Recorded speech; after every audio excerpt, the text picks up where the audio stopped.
All right, so who's excited to learn about the organic rulemaking process? Woo, I know I am, but you might not be, and that is okay, because it's not the most riveting stuff, but it is really important. To be able to successfully advise your organic and transitioning clients, you as an advisor need to understand the regulatory framework that governs and constrains the choices that your farmer clients can make. This regulation, as we've said, is what makes this whole thing go. It's also important to know the cast of characters that you and your farmer client will interact with. So let's break it down.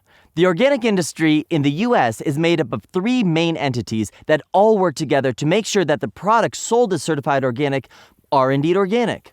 The National Organic Program, or NOP, certifiers, and inspectors. First up is the National Organic Program, administered by the Agricultural Marketing Service, AMS, of the USDA. It has three main functions: establishing the regulations that form the organic program, accrediting third-party certifiers, and enforcing compliance with these regulations. So a quick note here. You might have heard rumblings about fraud in the organic industry. It's the NOP who investigates and enforces the law, and the NOP who has revoked the certifications for many foreign organic exporters, and some domestic players as well. We're not going to go into detail here, but dig deeper with some of the links in the lessons page. Lots of progress has been made, and there are some very sobering and indeed tragic examples of what can happen when someone commits fraud. That brings us to the second entity, accredited certifying agents, aka certifiers, who are responsible for certifying that individual operations are compliant with the regulations. These agents work closely with farms to review their production practices, materials, and inputs, as well as their records, collectively known as their Organic System Plan, or OSP. We'll talk a lot more about that in the certification module. On to the third entity, rounding out the key players, organic inspectors. Individual operations are visited every single year by an independent inspector who verifies that their farm is following the OSP and then submits a report on their findings to the farm certifier, who grants or denies certification.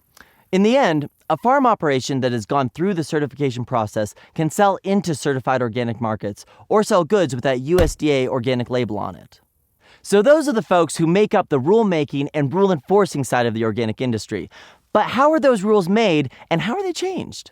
The basic legal foundations of the organic program take an act of Congress to change, but the rules and regulations, also what we call the standards, are constantly being reviewed, updated, interpreted, and clarified by something called the National Organic Standards Board, or NOSB. This is a citizen advisory board that has 15 members, each selected by the U.S. Secretary of Agriculture. We serve a 5-year, uncompensated term.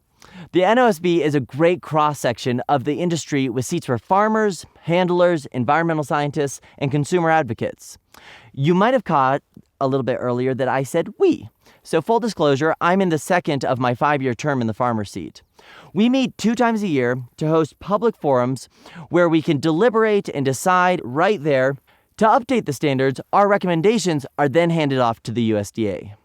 The list of synthetic materials allowed in organics makes up the majority of the regulatory updates that we consider every year. We'll talk a lot about the national list of allowed and prohibited substances in just a couple lessons. So that is how the sausage is made. We know it's a little bit dry, but it's also really important because as the industry develops, this public-facing rules-making process is how we make sure that the law stays relevant and fair for everybody involved. Whew! All right, that was a doozy. I need some coffee. To wrap it up, the National Organic Program is a stakeholder-driven, voluntary industry with the backing and power of the federal government.